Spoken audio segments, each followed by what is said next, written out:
పాపం కృష్ణ. తనకు అనిపిస్తూ ఉంటుంది ఈ దీపం కారణంగా తన అమ్మ నాన్న ఒక్కటవుతారు అని. కానీ తనకేం తెలుసు, ఈ చిన్న దీపం మొత్తం అంత బూడిద చేసేస్తుంది అని. ఆశా దీపం కాదిది, నాశనం కోరే దీపం ఇది. ఇది సాగర్ ఇంకా గంగని శాశ్వతంగా దూరం చేసేస్తుంది. అసలు ఈ కృష్ణే లేనప్పుడు వాళ్ళిద్దరిని కలిపే ప్రయత్నం ఇంకెవరు చేస్తారు? గుర్తుందా నీకు నేను ఎన్ని 6లు 4లు కొట్టాను? అవునా? 100 వాళ్ళ బాంబులు కాల్చేటప్పుడు నువ్వెంత భయపడేవాడివి, చెవులు మూసుకొని మరి మంచం కిందకి వెళ్ళి దాక్కునేవాడివి. గుర్తుందా? మర్చిపోయావా? అలాగా? లేకపోతే మరేంటి? ధైర్యం ఉంటే బాంబు పేల్చి చూపించు. ఇప్పుడే చూపిస్తాను, నీకు ఇప్పుడే చూపిస్తాను.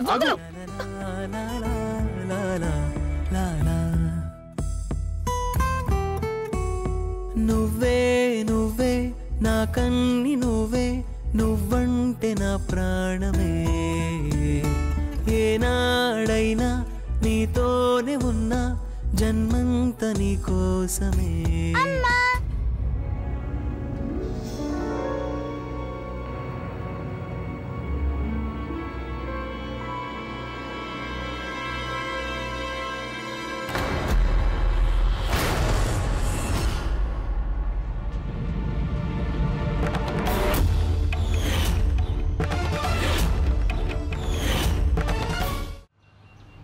నేనేం చెప్పినా సరే అది నీ మంచి కోసమే చెప్తున్నాను గంగా. నువ్వు ఇలాగే చేయాల్సి ఉంటుంది. నేను అసలు అలా ఎలా చేయగలను జోయ? వాళ్ళ వల్ల నాకు గాని కృష్ణకు గాని ఎలాంటి ప్రమాదం లేదు. కేవలం సాగరే కాదు, చతుర్వేది కుటుంబంలో అలాంటి వాళ్ళు ఎవరూ లేరు. వాళ్ళ వల్ల నాకు ఎలాంటి ప్రమాదం లేదు. అది నేను ఖచ్చితంగా చెప్పగలను జోయ. నేనెప్పుడు అన్నాను వాళ్ళు కృష్ణని ఏమైనా చేయడానికి ప్రయత్నిస్తున్నారని?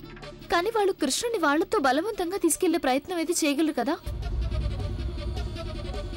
నువ్వు నిన్న హాస్పిటల్లో చూసావు కదా, ఎలా తనని మభ్యపెట్టి వాళ్ల వైపు తిప్పుకోవడానికి ప్రయత్నించారో. ఇక కృష్ణ కూడా వాళ్లతో చాలా సంతోషంగా కనిపించింది. ఒకవేళ రేపో ఎల్లుండో సాగర్ కృష్ణకి ఎలాగోలా నచ్చచెప్పి కృష్ణని తన వైపు తిప్పేసుకున్నాడంటే, తనని తనతో పాటు తీసుకెళ్లిపోయాడంటే అప్పుడు నువ్వేం చేస్తావు గంగా? నీకు గుర్తుంది కదా, నీకొక్క మాట కూడా చెప్పకుండానే తను కృష్ణకి DNA టెస్ట్ ఎలా చేయించాడో. ఇక ఇప్పుడు కృష్ణ సాగర్కి చాలా దగ్గర అయింది కూడా. అందుకని కాస్త జాగ్రత్త పడటంలో ఎలాంటి నష్టం ఉండదు కదా గంగా. ప్రికాషన్ తీసుకుంటే మంచిదే కదా. నువ్వు ఇలాగే చేయాల్సి ఉంటుంది. నువ్వు నా సొంత చెల్లెలితో సమానం. నేను నీ గురించి ఎంతో ఆలోచిస్తాను గంగా. కానీ అలా చేయడానికి ముందు వాళ్ళు నన్ను ఆధారం అయితే అడుగుతారు కదా. 7 ఏళ్ళు అబ్బుతో ఉండటం వల్ల ఆ మాత్రం పలుకుబడైతే వచ్చింది నాకు. నేను ఈ పనిని ఈజీగా చేయించగలను. మనం ఇలాగే చెయ్యాలి గంగా. నువ్వు పద నాతో పాటు. ఇవన్నీ పక్కన పెట్టు. కానీ జోయా, మనం ఇదంతా కేవలం అలర్ట్గా ఉండటం కోసం చేస్తున్నాం కదా. ఖచ్చితంగా నువ్వు టెన్షన్ పడొద్దు. ఎంతో రుచిరా శ్రీరామనామము. గోవిందయ్య గారు, అత్తయ్య గంగస్థానం నుండి తిరిగి రాలేదే? ఇంకా రాలేదా? ఈరోజు ఇంటికి రావడానికి చాలా ఆలస్యం చేశారే. కాఫీ. Thank you. ఏమైంది? ఎవరు ఆలస్యం చేశారు? సాగర్, అత్తయ్య స్నానానికి వెళ్ళేంతవరకు రాలేదు. నేను ఇప్పుడే వెళ్ళి చూసొస్తాను. ఇది పెట్టేసి వెళ్తాను. ఇంకా రాలేదా? నేను కూడా వెళ్ళొస్తాను. గోవింద్ గారు ఉండండి, నేను కూడా వస్తాను. అలాగే బాబు.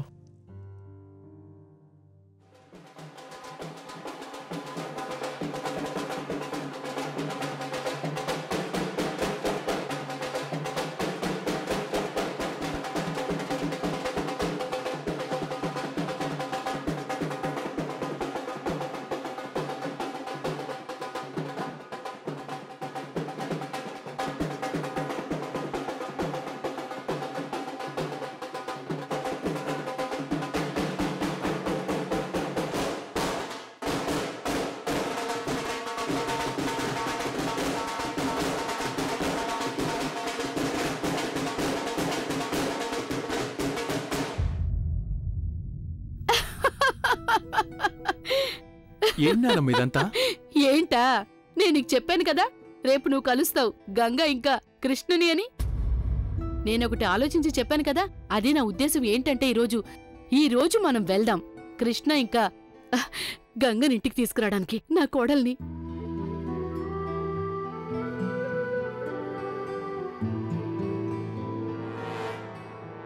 ఏంటి మీరంతా చతుర్వేది కుటుంబం వాళ్ళ కోడల్ని తీసుకురావడానికి వెళ్తున్నాం కదా, మరి ఘనంగా తీసుకురావాలా వద్దా? ఎంతైనా చతుర్వేది గౌరవానికి సంబంధించిన విషయం కదా ఇది. ఏంటి నిరంజన్, సరిగా చెప్పానా? అవునమ్మా, నువ్వు కరెక్ట్గా చెప్పావు.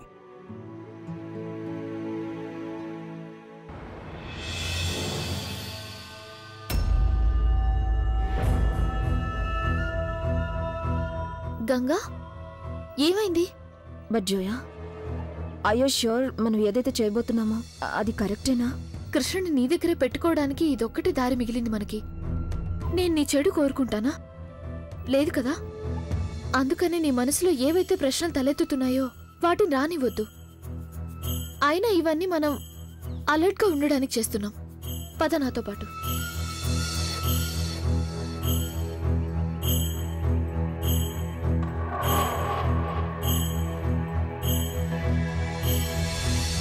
అరే పదండి పదండి, అందరూ తయారవ్వండి, త్వరగా వెళ్ళాలి మనం. పదండి పదండి.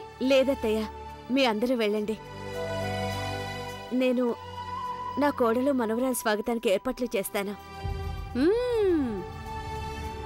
విన్నావా మీ అమ్మ ఏమంటోందో? అలాగే మాధవి, నువ్వు చాలా చక్కగా అన్ని ఏర్పాట్లు చేసి పెట్టాలి. ఇంకా నువ్వు ఇలాగే నిలబడి ఉన్నావేంటి? వెళ్ళు వెళ్ళు, వెళ్ళి త్వరగా తయారవ్వు.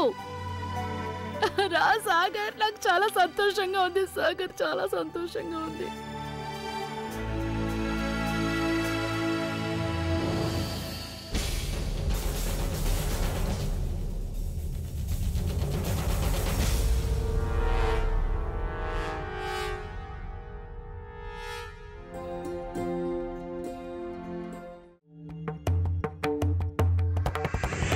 సోను, ఒక పని చేయాలి.